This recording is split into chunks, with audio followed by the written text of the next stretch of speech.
আসসালামু আলাইকুম। কেমন আছেন সবাই?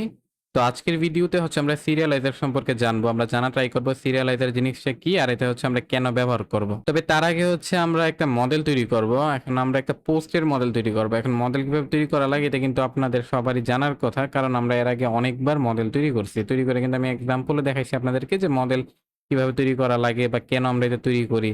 তাই না? তো এই ব্যাপারগুলো আমরা আগের ভিডিওতে কভার করে আসছি। যদি আপনাদের কোনো কনফিউশন থাকে তাহলে হচ্ছে আগের ভিডিওগুলো দেখেন তাহলে আশা করি যে ক্লিয়ার হয়ে যাবে।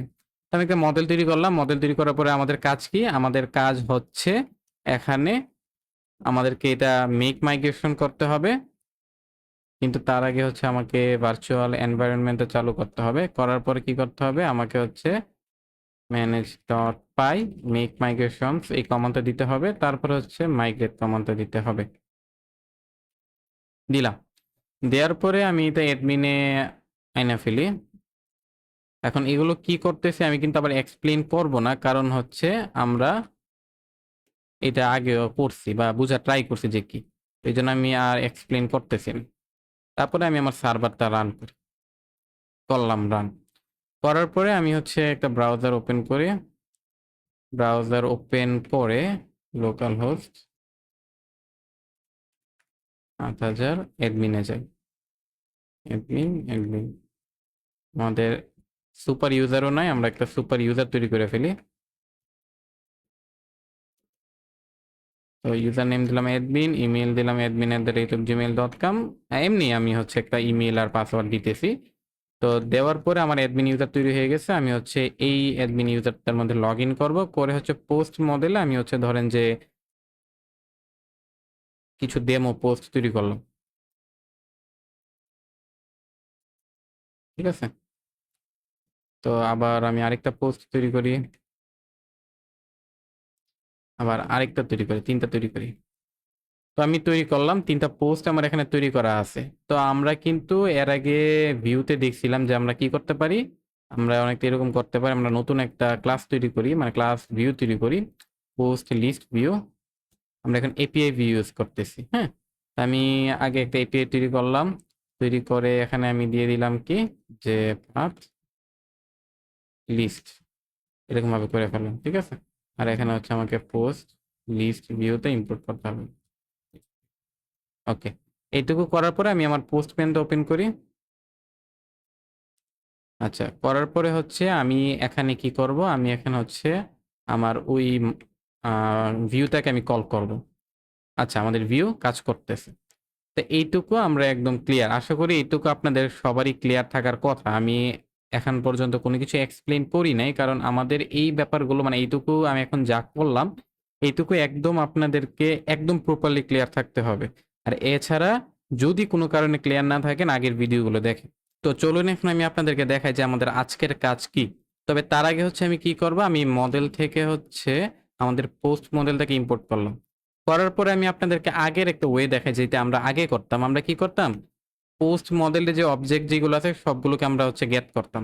গেট করার পরে আমরা কি করতাম? ধরেন যে ডাটা দিতাম। তারপরে ফর পোস্ট এরকমভাবে আমরা দিতে পারতাম। যে হ্যাঁ, ডাটা ডট অ্যাপেন্ড তারপরে আইডির মানে আমরা নরমালি এখন কি করতেছি? আমরা হচ্ছে একটা ডিকশনারি তৈরি করতেছি। তৈরি করার পরে হচ্ছে আমরা এই ডাটাটা চাইলে রেসপন্স আকারে রিটার্ন করতে পারবো। করলে হচ্ছে আমরা এখানে ইনফো পাওয়া যাবে এই ইনফোগুলো। তো এইটুকু কিন্তু আমরা এর আগেও দেখছিলাম। বা আমরা এই জিনিসটাকে আরেকটু ইজিলিও করতে পারি। আমি দেখাই কিভাবে করতে পারি। আমরা কি করতে পারি? আমরা ডাইরেক্ট এখানেই বলে দিতে পারি যে লিস্ট আকারে আমার পোস্ট এটার ভ্যালু গুলো রিটার্ন করে দাও রেসপন্স আকারে। তো এটাও কিন্তু সেম কাজই করবে। তো এই ২ টা জিনিস আচ্ছা ঠিক আছে আমরা বুঝলাম যে আমরা করতে পারবো। কিন্তু চিন্তা করেন ধরেন যে আপনার এই মডেলের মধ্যে অনেকগুলো ফিল্ড আছে।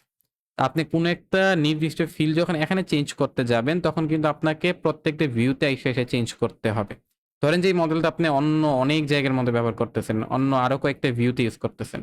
তখন কিন্তু এখানে একটা কিছু চেঞ্জ করলে আপনার কি করা লাগবে? ধরেন যে এই এক্সাম্পলটার ক্ষেত্রে যে আপনার এসে এখানেও চেঞ্জ করতে হবে। এটা একটা প্রবলেম। সেকেন্ড প্রবলেম হচ্ছে কি এটা ডাইরেক্ট মডেলে যে ডাটাটা আছে ওইটা দেখায় ফেলতেছে। এখানে কোন ধরনের ভ্যালিডেশন হইতেছে না বা কোন ধরনের চেক করা হইতেছে না যে আমি যে ডাটাটা দেখাইতেছি এটা কি ঠিক আছে কি না আছে। ঠিক আছে? তো এইটা হচ্ছে আরেকটা প্রবলেম। আরেকটা প্রবলেম হয়েছে কি, আমরা ইন ফিউচারে দেখবো আমরা এখানে গেট রিকোয়েস্ট করতেছি, আমরা কিন্তু তারপরে আবার দেখবো পোস্ট রিকোয়েস্ট কিভাবে করে। তো পোস্ট রিকোয়েস্টে আমরা দেখবো কি, যে ইউজার যে ডাটাটা পাঠাইতেছে ওইটা কিন্তু আমাদেরকে মডেলে সেভ করা লাগবে। এখন মডেলে বা আমাদের ডাটা বেজে সেভ করার আগে আমাদের কিন্তু চেক করার দরকার পড়ে যে আমাদের ইউজার যে ডাটাটা পাঠাইছে এটা কি ঠিক ডাটা পাঠাইছে নাকি কোনো ভেজাল আছে এটার মধ্যে। তো ওই ব্যাপারগুলোকে ফিক্স করার জন্য, এমনকি আরো আদার্স আরো অনেক কিছু আছে, ওইগুলো সবগুলোকে ফিক্স করার জন্য বা অতিরিক্ত যে প্রবলেমগুলো আছে, মানে যত প্রবলেম আছে আদার্স সবকিছুকে ফিক্স করার জন্য তৈরি করা হয়েছে কি সিরিয়ালাইজার। তো এখন আমরা আজকে দেখবো যে ওই সিরিয়ালাইজারটা কিভাবে ব্যবহার করা লাগে।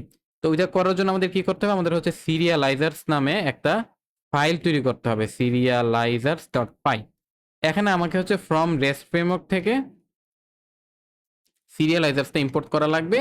তারপর হচ্ছে আমরা আমাদের সিরিয়ালাইজারটা তৈরি করবো। সিরিয়ালাইজার এরকম ভাবে তৈরি করবো আমরা, ক্লাস, তারপর হচ্ছে আমাদের পোস্ট সিরিয়ালাইজার, ঠিক আছে। তারপরে দিলাম যে ধরেন যে সিরিয়ালাইজার্স ডট সিরিয়ালাইজার, এরকম ভাবে দিলাম। তারপরে হচ্ছে আমাদের ভাবে আমরা এরকম ভাবে লিখতে পারবো। এখন ভালো করে একটু খেয়াল করেন যে আমাদের এই যে সিরিয়ালাইজারটা আছে এটা কিন্তু দেখতে অনেকটা মডেলের মতনই। আমি আপনাদেরকে একটু সাইড বাই সাইড রেখে দেখাই। এই দেখেন, দুইটা কিন্তু দেখতে অনেকটাই সেম, তাই না? দেখেন এখানে কিন্তু আমি বলতেছি title serializer dot char field, title models dot char field, max length. মানে আপনারা যদি এখানে মডেলস ব্যাপারটা ভালো করে বুঝে থাকেন তাহলে আপনারা সিরিয়ালাইজার ব্যাপারটা ভালো করে বুঝবেন। একই সিরিয়ালাইজার, একই। মানে সিরিয়ালাইজার জাস্ট চেক করবে যে আমার যে টাইটেল ফিল্ডটা আছে এটাকে কেয়ার ফিল্ড কিনা, আমার যে কন্টেন্ট ফিল্ডটা আছে এটাকে কেয়ার ফিল্ড কিনা, ক্রিয়েটেড এট নামে যে ফিল্ডটা আছে এটাকে ডেট টাইম ফিল্ড কিনা। যদি না হয় তাহলে হচ্ছে একটা এরর দিয়ে দিবে আর কি, মানে আমাদেরকে ডাটা রিটার্ন করবে না এরকম। এখানে আবার আইডি আমি বলতেছি কেন, যে আইডিটা কিন্তু জেঙ্গো মডেলের মধ্যে বাই ডিফল্ট তৈরি হয়ে যায় আর কি। আপনারা যদি আইডি নামে কোনো একটা ফিল্ড নাও দেন না তাহলে কিন্তু তৈরি হয়ে যাবে। আইডি বলতে আইডেন্টিফায়ার বোঝায় আর কি, মানে কোন একটা নির্দিষ্ট অবজেক্টকে আলাদাভাবে আইডেন্টিফাই করার জন্য আইডি ব্যবহার করা হয়। এটা আপনারা চাইলে ম্যানুয়ালিও দিতে পারেন, যদি না দেন তাহলে জেঙ্গো মডেল নিজে থেকে একটা আইডি ফিল্ড তৈরি করে ফেলবে আর কি। তো এখানে কিন্তু আমি একটা সিরিয়ালাইজার তৈরি করতেছি। সিরিয়ালাইজার তৈরি করার পর আমাদের কাজ কি, আমাদের কাজ হচ্ছে ভিউতে যাওয়া, তারপরে হচ্ছে আমরা যেরকম মডেলস ইম্পোর্ট করছি এরকম ভাবে হচ্ছে আমরা সিরিয়ালাইজারটাকে ইম্পোর্ট করব। করার পরে আমরা যে এখানে অবজেক্টগুলো গেট করছি না, সবগুলো অবজেক্ট, এই জায়গার মধ্যে একটা সিরিয়ালাইজার নামে একটা ভেরিয়েবল তৈরি করব। তারপর এটার মধ্যে পোস্ট সিরিয়ালাইজারটা আমরা ইউজ করব আর কি। তো আমরা কি করতেছি, আমাদের সিরিয়ালাইজারের ভিতরে আমাদের এই পোস্ট অবজেক্টগুলো পাস করে দিতেছি। তারপরে সিরিয়ালাইজার কি করতেছে, একটা একটা করে চেক করতেছে, চেক করে দেখতেছে যে আমাদের যে পোস্ট মডেলটা যে ডাটাগুলো আমাদেরকে রিটার্ন করছে ওই ডাটাগুলো কি আমাদের এক্সপেক্টেড ডাটা কিনা। মানে আমাদের সিরিয়ালাইজারটাকে আপনারা ধারণা করতে পারেন যে ওই যে পোস্ট গার্ড বা আছে না আমাদের পুলিশ অফিসার যে সিকিউরিটি চেক দেয় বা সিকিউরিটি পোস্ট গুলো যেরকম থাকে এরকম আর কি।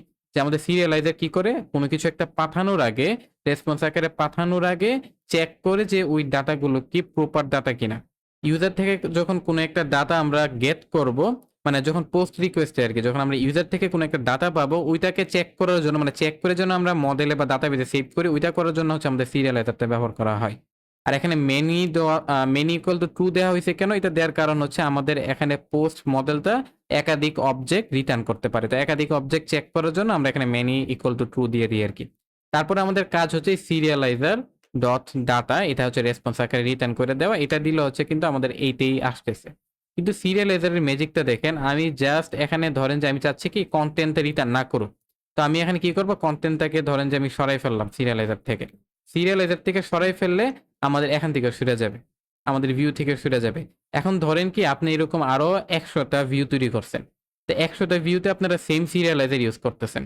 তখন কি হবে, আপনাদেরকে ম্যানুয়ালি 100টা ভিউতে যায় যায় কিন্তু চেঞ্জ করতে হবে না যে আমার কন্টেন্ট ফিল্ডটা দরকার নাই। আপনারা কি করবেন, জাস্ট একটা সিরিয়ালাইজার থেকে কন্টেন্ট ফিল্ডে সরাই দিবেন, 100টা ভিউতে এটা ইমপ্লিমেন্ট হয়ে যাবে। তো এটাই হচ্ছে সিরিয়ালাইজারের একটা সুবিধা আর কি। এরকম আরো অনেক সুবিধা আছে সিরিয়ালাইজারের। সিরিয়ালাইজার জিনিসটা যখন আমিও প্রথম শিখতে গেছিলাম না, তখন আমার মনে হয়েছিল ভাই আমি তো এটা সিরিয়ালাইজার ছাড়াই করতে পারবো, মানে আমার সিরিয়ালাইজারের দরকার কি, আমি ভিউতে এটা করে ফেলতে পারতেছি। কিন্তু পরে যখন আমি সিরিয়ালাইজারের আরো কাজ দেখছি তখন কিন্তু আমি নিজে অবাক হয়ে গেছি যে সিরিয়ালাইজার দিয়ে এত এত কিছু করা যাইতেছে। তো যদি সিরিয়ালাইজারের গুরুত্বটা এখন আপনারা বুঝে না থাকেন, বুঝার দরকার নাই, জাস্ট সিরিয়ালাইজার কিভাবে তৈরি করতে হয় একটু ইমপ্লিমেন্ট করেন, একটু ব্যবহার করেন। বাকিটা হচ্ছে আপনারা আপকামিং ভিডিওতে ধীরে ধীরে নিজেরাই বুঝা যাবেন যে আমরা সিরিয়ালাইজারটা কেন ব্যবহার করতেছি। আর পরবর্তী ভিডিওতে হচ্ছে আমরা এরকম আরো কোনো একটা টপিক নিয়ে আবার আলোচনা করব। তারা পর্যন্ত ভালো থাকেন। আসসালামু আলাইকুম।